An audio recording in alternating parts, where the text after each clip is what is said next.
ازيك يا صديقي؟ أتمنى تكون بخير.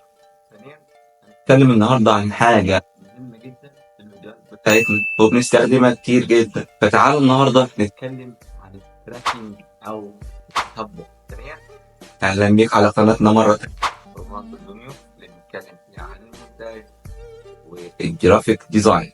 موضوعنا النهاردة عن ازاي تعمل تتبع سواء لكلمة أو ايموشن او اي حاجه. الحقيقه ان برنامج كابكا سهل علينا الموضوع ده لانها صعبه جدا. البرامج التانية بتبقى معقده بصراحه، يعني شويتين 3 4 بس كابكا خلى كل الخطوات بضغط زرار واحد بس. سهل علينا الموضوع جدا بصراحه، مفيش اسهل من كده. تعالى نستغله ونشوف ازاي نقدر نستخدمه في الفيديوهات بتاعتنا ونقدر نعمل ايه من خلاله. السريع كده يعني، لو حابب تكمل معانا هشوفك بعد الانترو.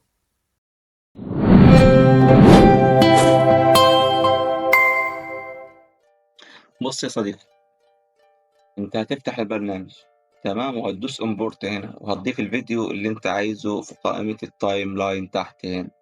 تمام، بعد كده هتدوس على كلمة تكست، هتدوس هنا ديفولت تكست، تسحبها كده. مش شرط تسحبها، يعني ممكن تكتبها تسحبها براحتك، يعني تسحبها او تدوس على علامة الزائد هنا يعني. فاحنا ايه بقى، مش محتاجين ده كله، يعني محتاج ايه، حبة صغيرين. فالفيديو هنا طويل أوي، احنا مش محتاجين ده كله. أنا محتاج الحاجة، نروح هنا نعمل ايه كاتنج هنا، نمسحه الجزء ده مش محتاجينه، ديليت. تمام، نرجعه للكلمة هنا، هوب هوب هوب. تمام، فاحنا نعمل ايه بقى، حاجة حلوة جدا، نجيب الكلمة دي فوق راس الراجل الكبار ده هنا كده. حلو كده، نكتب هنا مثلا رونالدو، رونالدو. تمام، فاحنا ندوس على الكلمة دي، هندوس على التكست هنا كده، وندوس على ايه تراكنج بقى، وندوس على ايه موشن تراك. فاحنا دي بقى عايزة ايه، عايزة تصغر كده. انا مش عارف اصغرها ازاي بقى ايه.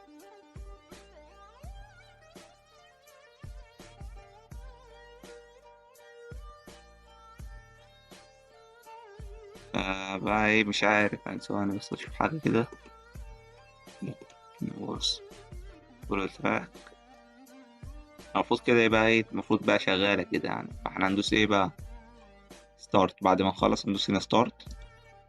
الجهاز هيبدأ مع نفسه يظبط التراك مع الراجل اللي هو سواق أو العربية أو أي حاجة ماشية أو المشروع اللي احنا عاملينه عشان يمشي.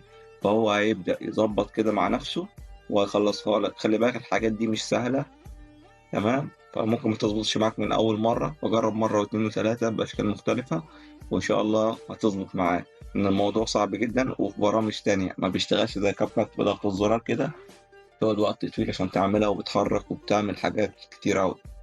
فاحنا ايه، لما نخلص الفيديو انزل اشترك تحت في القناة وفعل زر الجرس. ويا ريت يا ريت يا ريت لو عندك أي استفسار عن أي حاجة تكتب لنا في الكومنتات، وإحنا إن شاء الله هنرد عليك بفيديو إن شاء الله يعني. يعني نساعدك توصل للي أنت عايزه. يلا بينا نشوف الفيديو بقى عامل إزاي. هندوس كده تشغيل ونشوف الكلمة، لاحظوا معايا الكلمة كده بقت ماشية معاه، ماشية معاه، ماشية معاه. شايفين كده ماشية إزاي؟ أي نعم، هي مش مظبوطة قوي، ده لأن في أجسام كتير في الفيديو والجسم بتاع السائق صغير شوية، فهي إيه بقى إيه مش باينة معاه. تمام، فإحنا إيه بقى، هحتاج الفيديو ما يكونش فيه أكتر من جسم متحرك، تمام، عشان يمشي مظبوط معاه. فهي كده المفروض، يعني المفروض كده يعني إن هي إيه بقى إيه تشتغل. أحسن فيديو قريته في الدنيا. بس كده خلصت الفيديو بتاعنا النهاردة.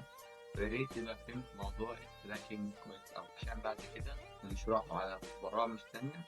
بس الموضوع مش هيبقى بالسلاسة والسهولة اللي اتعمل بيها على كفر.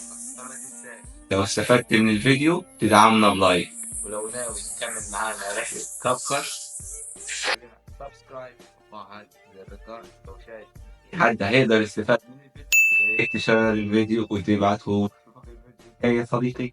وسلام.